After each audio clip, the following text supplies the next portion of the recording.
Hello friends, welcome to my channel. आता आपण English workshop बघणार आहोत मिस स्लीपर या लेसनचा. तर चिटचॅट बघूयात. पहिला क्वेश्चन आहे, do you argue with your friends why? Argue म्हणजे वादविवाद करणे. तर तुम्ही करता का फ्रेंड्स बरोबर आणि का करत असाल तर. Do you stop your arguments after some time or continue it for a long time? आणि जर तुम्ही आर्ग्युमेंट्स म्हणजे तुमचे जर वाद झाले असतील तर ते तेवढ्यापुरतेच असतात का तुम्ही परत ते कंटिन्यू म्हणजे तुमच्या डोक्यात असतं आणि तुम्ही ते तसेच पुढे कंटिन्यू ठेवता, म्हणजे तुम्ही तुमचा मुद्दा सोडायला तयार होत नाही असं. आणि किती वेळ असतो तो, म्हणजे खरंच कंटिन्यू असतो तर मग 1 आठवडा असतो, 2 दिवस असतो असं विचारलंय. Why do people quarrel or fight? मग लोक भांडतात का असं विचारलंय. Do we forgive or punish our dear ones for their mistakes? आणि आता याचा आन्सर आपण येस किंवा नो मध्ये देऊ शकतो की पनिश म्हणजे शिक्षा करणे. जर आपल्या डिअर वन्सनं, आपल्या जवळच्या व्यक्तीनं, आपल्या आवडणाऱ्या व्यक्तीनं, म्हणजे तुमची बेस्ट फ्रेंड असेल किंवा तुमची बहीण भाऊ कोणी असेल, तर त्यांनी जर मिस्टेक केल्या असतील तर तुम्ही त्यांना फॉरगिव्ह म्हणजे माफ करता का, पनिश म्हणजे शिक्षा देता काही? What do you feel after a quarrel with dear ones? आणि अशा लोकांबरोबर जर तुमचं क्वारल भांडण झालं तर तुम्हाला कसं वाटतं ते सांगायचं. नंतरचा क्वेश्चन आहे, think over the following and tick mark the proper option as per your choice. Do your classmates tease trouble and avoid you?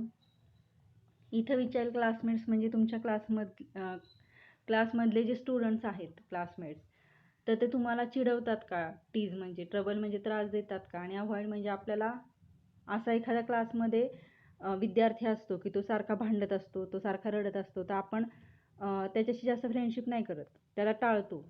Avoid म्हणजे. नंतरचा क्वेश्चन आहे, do you with your friends also tease trouble or give names to any of your classmates? मग आता तुम्ही तुमच्या friend बरोबर की तुमचा फ्रेंड टीज करतोय किंवा त्रास देतोय तर तुम्ही पण तसं करता का? How do you handle the teasing? आणि जर तुम्हाला कोणीतरी चिडवतंय तर तुम्ही ते हँडल कसं करता? म्हणजे ह्याचे ऑप्शन्स आहेत, क्राय, इग्नोर किंवा कंप्लेंट टू टीचर. मग तुम्ही रडता, इग्नोर करता म्हणजे दुर्लक्ष करता, किंवा सरळ तुम्ही टीचरला सांगता. How do you handle your self when punished in class? आणि जेव्हा तुम्हाला पनिशमेंट होते क्लासमध्ये की एखादा आन्सर आलं नसेल, तुमचा होमवर्क जर इनकम्प्लीट असेल तर तुम्हाला पनिशमेंट मिळते काहीतरी, तर तुम्ही कसं वाटतं तुम्हाला तेव्हा? What is the best way to react when others trouble or insult you? आणि आता असं म्हणणं सोपं असतं की दुसऱ्यानं चिडवलं तर आपण नाही लक्ष द्यायचं, पण खरंच जर तुमच्याबरोबर तसं झालं तर तुम्ही काय करता?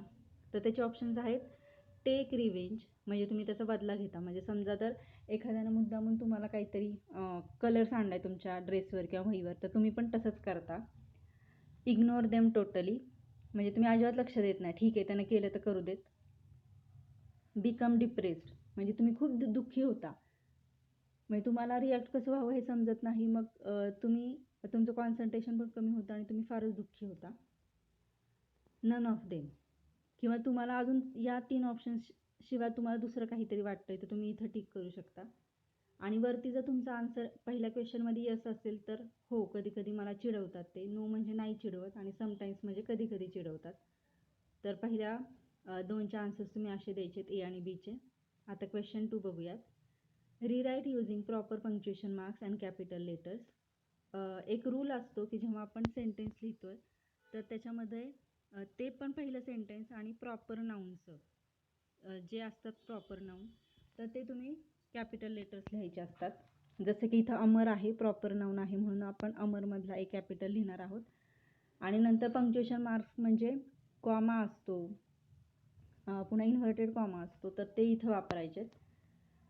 क्वेश्चन 3 आहे, write in your own words what according to you is the best way to get rid of a negative or bad quality in your friend. आणि आता तुम्हाला तुमचं मत विचारलं आहे की तुमचा एक फ्रेंड आहे आणि त्या फ्रेंडकडे अशी निगेटिव्ह किंवा बॅड क्वालिटी आहे की तो दुसऱ्यांना चिडवत असेल किंवा मुद्दामून त्रास देत असेल, तर तुम्ही त्याला कसं सांगाल की असं करू नकोस? तर मी त्याचा आन्सर दिलेला आहे की मी त्याच्याशी डिस्कस करेन माझ्या फ्रेंडशी की खरंच तिला जर इम्प्रूव्हमेंट करायची तिच्यात, तर तिला त्या बॅड हॅबिट्स सोडायला लागतील. आणि आपण म्हणतो की जर रिकामं मन असेल आपलं, आपण काही करत नसेल तर आपलं असं होतं की चला टाईमपास म्हणून दुसऱ्याला त्रास द्यावा. पण तुम्ही जर तुमच्या फ्रेंडनं जर दुसऱ्या कुठला तरी क्रिएटिव्ह म्हणजे ड्रॉइंग करतोय तो, काहीतरी दुसरं त्याचा छंद त्यांना थोडक्यात जोपासला तर हे कमी होऊ शकतं. हे तुम्ही त्याच्याशी डिस्कस करा. नंतरचे आहेत वॉर्मिंग अप. आपण मगाशी बघितले ते आन्सर्स मी इथं दिलेले आहेत. तुम्हाला कधी समटाईम्सच्या जागी येस किंवा नो लिहायचं असेल तसाही चेंज तुम्ही करू शकता. आता इथं पहिला क्वेश्चन आहे, 2 different words are joined to form a new word with a new meaning. Such words are called compound words. Sometimes there is a hyphen between compound words. हायपन म्हणजे आपण दोन वर्ड्स जोडताना जी लाईन मारतो त्याला हायपन म्हणतात. तर त्यांनी तो उदाहरण दिलेलं आहे, होमवर्क और काइंड हार्टेड. म्हणजे काइंड हार्टेड, काइंड आणि हार्टेड हे दोन शब्द जोडलेले आहेत. कशाने जोडले आहेत तर त्या हायफननं. तर असे कंपाऊंड वर्ड्स जे आहेत ते तुम्हाला टेक्स्टबुकमधून शोधायचे आहेत, की आपण काइंड आणि हार्टेड हे दोन वर्ड आहेत पण आपण त्याचा एक वर्ड बनवला आहे. तर अशा वर्ड्सला आपण कंपाऊंड वर्ड्स म्हणतो. Question 2A, add the proper prefix to make the following words opposite in meaning. Opposite म्हणजे आपण त्याला विरुद्धार्थी शब्द म्हणतो आणि प्रिफिक्स म्हणजे आपल्याला एखाद्या शब्दाचा विरुद्धार्थी शब्द करायचा आहे तर आपण त्याला काहीतरी एक वर्ड ॲड करतोय. आता आपण एक्झाम्पल बघूया, ओबे. तर ओबेचा अर्थ असतो मराठीत की ऐकणे. दुसरी कोणीतरी आपल्याला ऑर्डर दिले तर आपण त्याचं पालन करतो, ऐकतो अशा अर्थी. तर ओबेचं आपण डिस हे प्रिफिक्स लावतोय आणि पुढचा शब्द आहे तसाच ठेवतोय, डिस ओबे. तर असे प्रिफिक्स लावायचे आहेत इथं. नंतर आहे B, add suffix to convert the following words to adjective forms.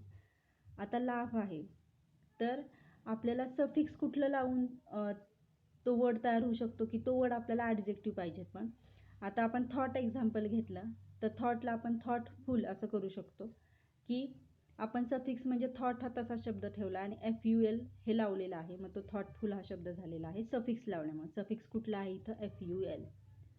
नंतर थर्ड आहे, find words or expressions from the story which are similar in meaning to. आता इथं आपल्याला वर्ड्सचे मिनिंग्स दिलेले आहेत, म्हणजे आपल्याला एखाद्या शब्दाचा अर्थ जेव्हा कळतो तर तो वर्ड पण लक्षात राहतो. तसं व्हेरी एक्सपेन्सिव्ह हे एका वर्डचं मिनिंग आहे, तर तो वर्ड कुठला आहे तर तो इथं लिहायचा आहे. Question 4, answer in short in your own words. आता इथं त्यांनी आपण एक पहिलं बघूयात, the history teacher had asked them to memorise it.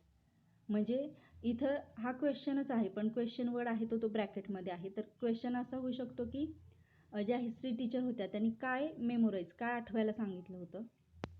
नंतरचा आहे question word how Sayali's new frock tore. आपण इथं असं वाचू शकतो, तर तो तिचा फ्रॉक कसा फाटलेला होता, म्हणजे कशामुळे फाटला होता. नंतर आहे थर्ड, सायली हग्ड हिम टाईट हू. म्हणजे सायलीनं कुणाला हग केलं, कुणाला मिठी मारली जेव्हा ती रडत होती तेव्हा.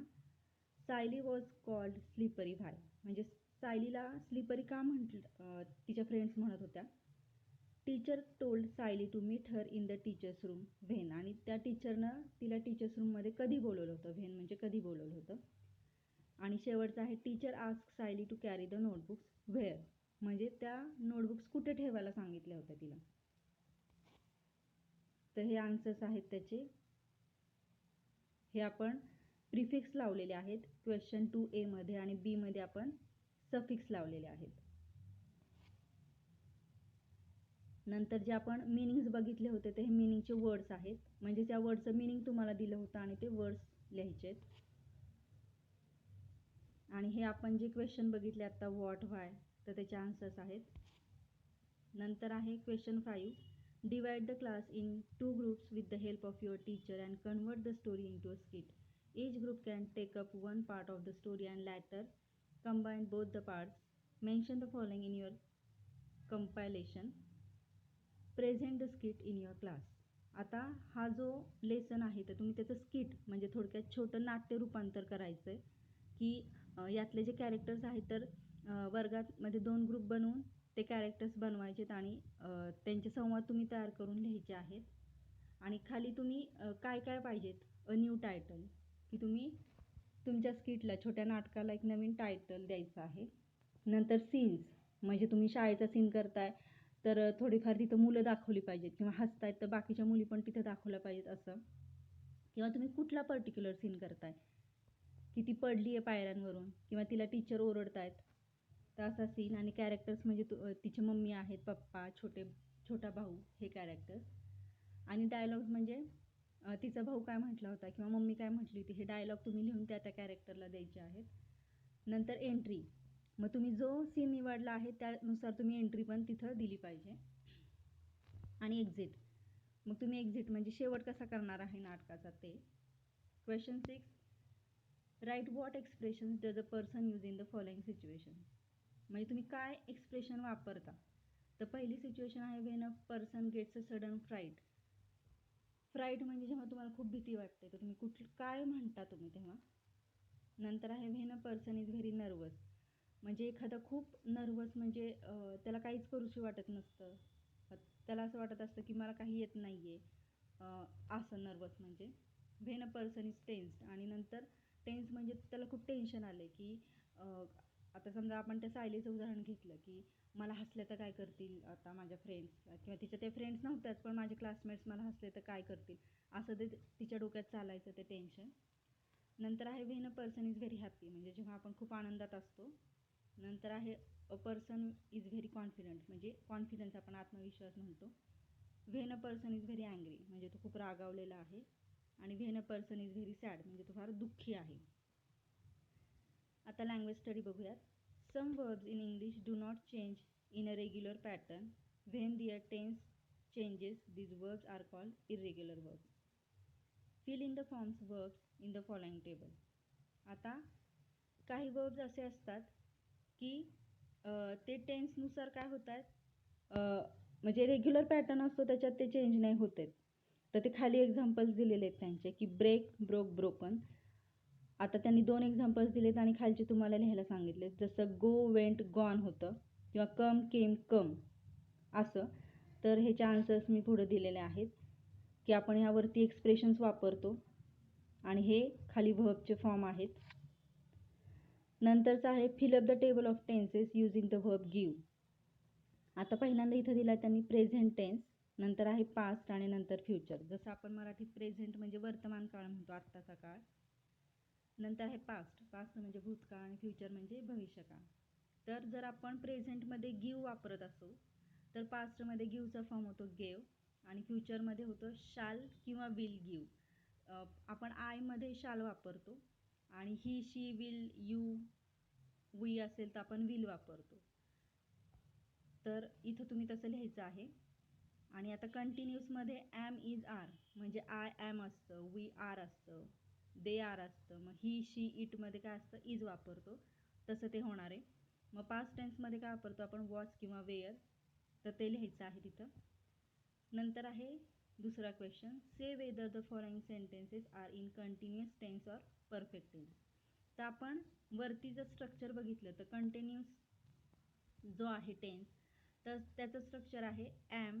आता आपण ॲम एक्झाम्पल घेतलं तर am plus verb plus I N G असं असतं. तर आता पहिलं एक्झाम्पल आहे I was entering the class. मग इथं स्ट्रक्चर आहे वॉज, मेन व्हर्ब आहे एंटर आणि परत आय एन जी आहे. मग जेव्हा असं स्ट्रक्चर असतं was plus verb plus I N G, म्हणजे व्हर्बला जर आय एन जी लागला असेल तर तो असतो कंटिन्युअस टेन्स. मग इथं पास्ट आहे, मग पास्ट आपण वॉज आहे तर आपण वॉज हे पास्टमध्ये वापरतो, म्हणून पहिलं आहे पास्ट कंटिन्युअस. नंतर आहे द गर्ल्स आर टीझिंग मी. आता इथं आर वापरलेला आहे, मग आर आपण प्रेझेंटमध्ये वापरतो आणि इथं आरच्या पुढं टीझिंग आय एन जी आहे म्हणून तो परत कुठला आहे, कंटिन्युअस. तर खालचे एक्झाम्पल्स तसे सोडवायचे तुम्ही. नंतर आहे 4, turn the following sentences into polite request. की आपण समजा प्लीज आपण म्हणतोच की तुम्हाला जर पेन पाहिजे असेल तर आपण म्हणतो please give me a pen, please मला पेन्सिल देशील का, असं. पण आपण इंग्लिशमध्ये अजून पोलाइट रिक्वेस्ट करण्यासाठी वूड वापरतो, कुड वापरतो. तर असे वर्ड्स इथं वापरायचे. तर आपण पहिलं एक्झाम्पल बघूया, take me to your teacher. तर मग आपण असं म्हणू शकतो वूड यू प्लीज, पण प्लीज पण आपण इथं वापरणारच आहोत. Would you please take me to your teacher, असं वापरून आपण इथं लिहू शकतो वूड किंवा कुड. नंतर आहे here are some phrases to make polite request. You may use do you mind, would you mind, could I, would it be okay if. मग तुम्ही इथले वर्ड्स वरती वापरू शकता, जसं की मे आय टेक. आता इथं आपण तुम्हाला अर्थ पण समजले पाहिजेत. आता मी जसं पहिल्यांदा एक्झाम्पल घेतलं, may I take me to your teacher, असं होत नाही इथं. तर डू यू माइंड किंवा do you mind to take me to your teacher, तुम्हाला आवडेल का, तुम्ही मला दाखवाल का. तर असं थोडंसं समजून आपण हे इथं पोलाईट रिक्वेस्ट वापरायचे आहेत. तर अशा रीतीने आपण एक्झरसाइज ह्याचं संपवलेलं आहे या लेसनचं. तुम्हाला कळलं नसेल तर परत एकदा तुम्ही ऐका, आणि जर तुम्हाला परत अजून काही हवं असेल एक्स्ट्रा तर तुम्ही मला कमेंट करून नक्की सांगा. थँक्यू.